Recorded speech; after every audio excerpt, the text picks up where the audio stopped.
हरे Krishna friend. Finish classes bye PS की daily current affairs में आपका स्वागत है। ये नवंबर माह का करंट अफेयर्स चल रहा है।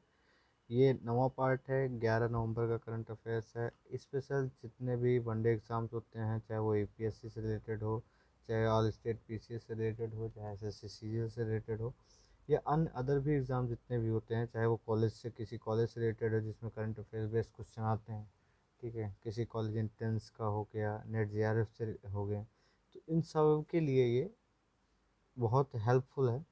आते हैं हम पहले कुछ अपने आज के पहले क्वेश्चन पे। पहला क्वेश्चन है मुल्ला पेरियार बांध के संबंध में निम्नलिखित कथनों पर आपको विचार करना है। पहला कथन दिया हुआ है, यह तमिलनाडु के इडुक्की जिले में स्थित है।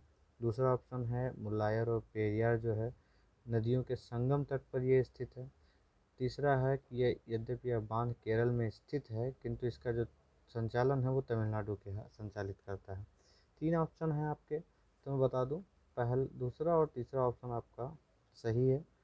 पहला ऑप्शन इसलिए गलत है कि ये तमिलनाडु के नहीं, ये केरल के इडुक्की ज़िले में है। तो इडुक्की ज़िला कहाँ पे है? केरल में। ठीक, तो केरल के इडुक्की ज़िले में है ये। मुल्लायर और पेरियार नदियों के संगम तट पर स्थित है। 1886 में जो त्रावणकोर के महाराजा थे और भारत के राज्य सचिव जी थे, उनके बीच में एक 999 साल का एक समझौता हुआ था, जिसके माध्यम से ये आज भी तमिलनाडु जो है इसका संचालन कर रहा है। इसका ऑप्शन बता दिया मैंने, दो तीन। पहला क्यों नहीं है? क्योंकि इडुक्की जिला कहाँ है? केरल में। नेक्स्ट क्वेश्चन पे आते हैं। पुष्कर मेला प्रत्येक वर्ष किस मास में आयोजित किया जाता है? तो पुष्कर मेला जो है वो कार्तिक मास, कार्तिक महीने में। कार्तिक क्या है? कार्तिक आपका जो हिंदू पंचांग होता है, हिंदू जो मंथ होते हैं उनका है। अगर आपको पता होगा कि जो हिंदू मंथ स्टार्ट होता है चैत्र से। चैत्र, बैसाख, ज्येष्ठ, आषाढ़, सावन, भादव, क्वार, कार्तिक, अगहन, पौष, माघ। पौष वही पूष हो गया। पौष, माघ, फागुन। फागुन लास्ट मंथ को कहते हैं। तो ये चीज़ ये है। तो ये जो मंथ है, जो कार्तिक मंथ होता है, उसमें पशु मेला आयोजित किया जाता है। इसमें क्या है, ऊंट मेला के रूप में भी और कार्तिक मेला के रूप में ये जाना जाता है। भारत के सबसे बड़े ऊंट, घोड़े और पशु मेलों में से ये एक है। इसी के साथ एक और मेला होता है यहीं पे। कौन सा? कोलायत मेला। कौन सा? कोलायत मेला होता है, जो राजस्थान में कार्तिक में ही मनाया जाता है। ठीक है, ये भी एक पशु मेला है जो राजस्थान में ही मनाया जाता है। एक चीज़ और बता दें, एक होता है वेडेश्वर मेला। वेडेश्वर मेला ये कब मनाया जाता है? ये जनवरी से फरवरी के बीच में, जब नवरात्रि से समय होता है, वो बड़े उत्साह के साथ राजस्थान में मनाया जाता है। ये भी बड़ा फेमस मेला है जो डूंगरपुर में मनाया जाता है। आते हैं अपने नेक्स्ट क्वेश्चन पे। पद्म पुरस्कारों के बारे में निम्नलिखित में से कौन सा कथन सत्य है? पहला ऑप्शन है, पद्म पुरस्कारों की घोषणा प्रतिवर्ष स्वतंत्रता दिवस के अवसर पर की जाती है। दूसरा ऑप्शन आपका कह रहा है कि इसकी स्थापना जो है वो 1954 में हुई थी। तो ये दोनों के दोनों बता दूं, आंसर गलत है आपका। क्यों गलत है? क्योंकि जो इसकी घोषणा होती है वो स्वतंत्रता दिवस नहीं बल्कि गणतंत्र दिवस, गणतंत्र दिवस के बाद होती है। ठीक, गणतंत्र दिवस के पश्चात इसकी घोषणा हर वर्ष की जाती है, ठीक, 26 जनवरी को। और इसकी स्थापना जो हुई थी वो इसकी स्थापना 94 में हुई थी। मैंने क्वेश्चन चेंज किया था, तो 94 में ही इसकी 54 में इसकी स्थापना हुई थी। दूसरा ऑप्शन इसका सही है, पहला गलत है।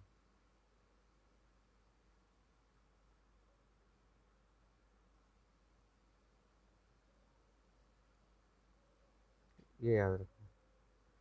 आते हैं हम नेक्स्ट क्वेश्चन पे अपने। यात्रा और पर्यटन उद्योग के लिए एक प्रमुख वैश्विक कार्यक्रम श्रृंखला वर्ल्ड लेबर मार्केट जो है वो सालाना कहाँ आयोजित होती है? तो वर्ल्ड लेबर एक मार्केट है जो सालाना आयोजित होती है। कहाँ पे? लंदन में। कहाँ पे? लंदन में। आते हैं हम नेक्स्ट क्वेश्चन पे। शांति और विकास के लिए विश्व विज्ञान जो दिवस है मनाया जाता है, उसके विषय में कौन सा कथन सही है? मैंने इसमें ऑप्शन पहले कर दिया है, कथन आपको बाद में कर दिया है, तो कथन पढ़ लीजिए। यह 10 नवंबर को मनाया जाता है। दूसरा ऑप्शन है, इसे 2001 में यूएनजीए द्वारा घोषित किया गया था। तो इसका ऑप्शन आपका सही है, पहला ये 10 नवंबर को 2002 से मनाया जाता है। कब से? 2002 से। 2001 में इसकी घोषणा हुई थी, बट यूएनजीए ने नहीं, इसको किया था यूनेस्को ने।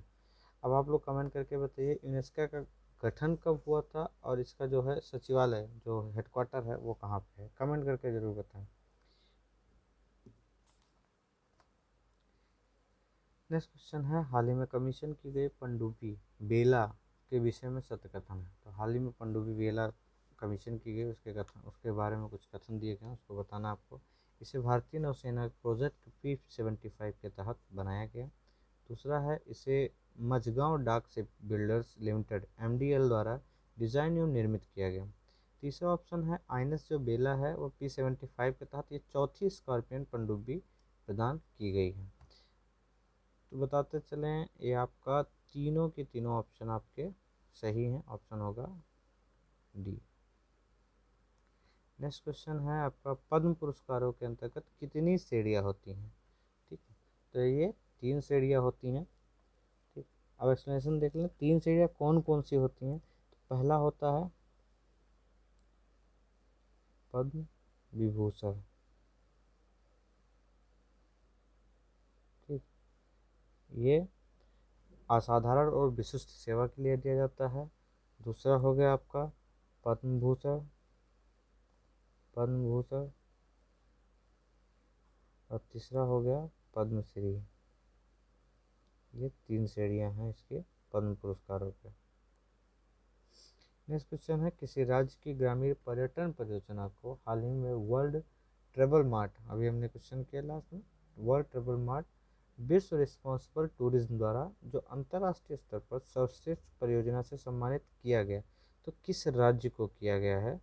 ये किया गया है मध्य प्रदेश को। किसको? मध्य प्रदेश को किया गया है। और इसे आंचलिक रूप से, आंचलिक स्तर पर इसे गोल्ड अवार्ड भी दिया गया है। आंचलिक स्तर पर इसे गोल्ड अवार्ड भी दिया गया है। तो ये याद रखना। कौन सा ऑप्शन आपका? मध्य प्रदेश।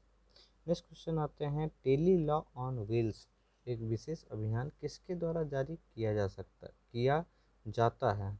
ठीक, तो ये जारी किया जाता है कानून मंत्रालय द्वारा। आज़ादी अमृत महोत्सव देश व्यापारी समारोह के बीच न्याय विभाग ने सप्ताह भर चलने वाले एक टेली लॉ ऑन व्हील्स अभियान की शुरुआत की है। ठीक है, ये न्याय विभाग कानून मंत्रालय के अधीन है। नेक्स्ट क्वेश्चन है, रसद सूचकांक किससे संबंधित है? तो जो आपका रसद सूचकांक है ये संबंधित है आपके किससे? वाणिज्य मंत्रालय से। ठीक, अब आपको बता दें, इस रसद सूचकांक को एक कहते हैं लॉजिस्टिक ईज भी बोलते हैं, जिसको लीड्स बोलते हैं, LEADS। ठीक, लॉजिस्टिक ईज सूचकांक, इसे 2018 में स्टार्ट किया गया था, 2018 से। ठीक, 2021 का जो सर्वेक्षण हुआ है वो अभी अगस्त में हुआ है। इसमें क्या क्या चीज़ें जो सर्वेक्षण में आती हैं, 21 संकेतक जारी किया जाता है इसके अंतर्गत, 17 धारणा संकेतक हैं जिसकी धारणा से रिलेटेड हैं। ठीक है, और 4 उद्देश्य संकेतक। ठीक, इसमें क्या है, सरकार का जो लक्ष्य है 5 वर्षों में रसद लागत जो है वो 5% की कमी लाना। 5 वर्षों में रसद लागत की 5% की कमी लाना।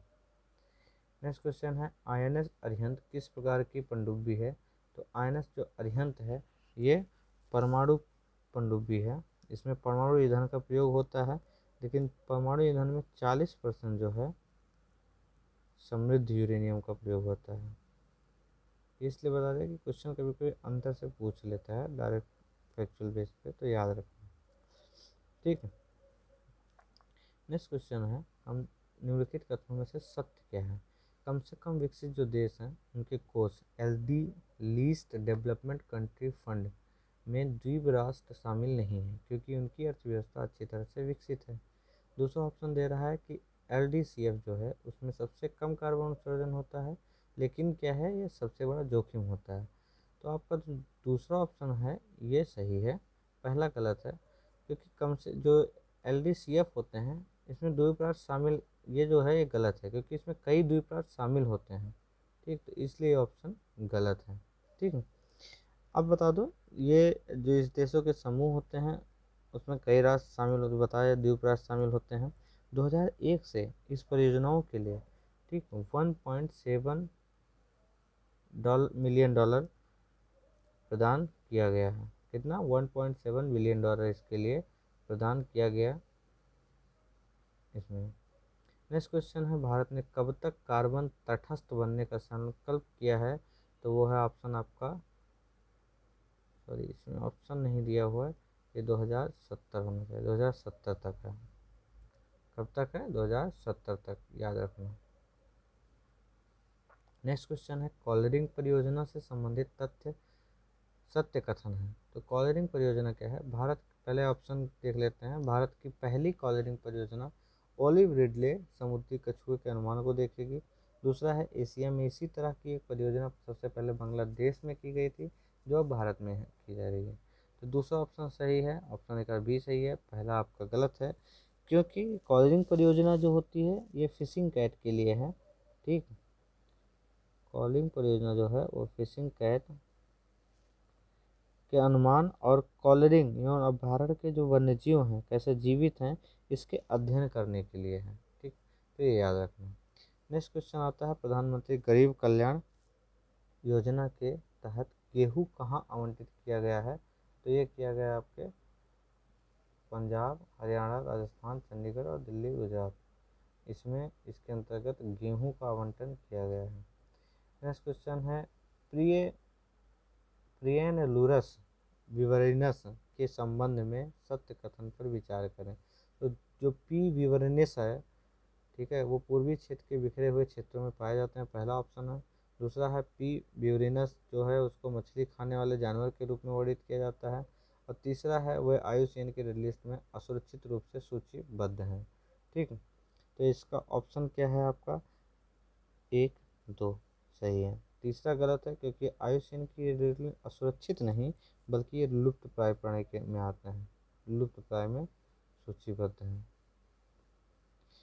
लास्ट क्वेश्चन के बाद मैं बताता हूँ ये पी विवरणेस होता क्या है, को दिखा देता हूँ। महामारी के बाद देश के खाद्यान्न भंडार में क्या हुआ? तो महामारी जब हुई तो देश का खाद्यान्न भंडार क्या हुआ? बढ़ा है। ये आज का लास्ट क्वेश्चन था। एक सेकंड, तो ये आपके है, ये फिशिंग कैट है, देख रहे हैं, इसको बोलते हैं प्रियनलूरस विवरिनस। ठीक, इसका वैज्ञानिक नाम है, इसको फिशिंग कैट बोलते हैं। देख रहे हैं, लग भी रही है तो खतरनाक। आज के लिए इतना ही क्वेश्चन था। Thank you so much. अगर ये करंट अफेयर पसंद आ रहे हैं तो प्लीज़ आप लोग कमेंट ज़रूर करें और शेयर भी करें और लोगों को भी भेजें जो ग्रामीण क्षेत्र से हैं, कि उनको ज़्यादा से ज़्यादा जोड़े, जो जिनके पास मटेरियल अवेलेबल नहीं हो पाते, कि थोड़ा थोड़ा ही करके अगर वो पढ़ेंगे तो बहुत कुछ उनको हेल्प हो जाएगी। Thank you so much.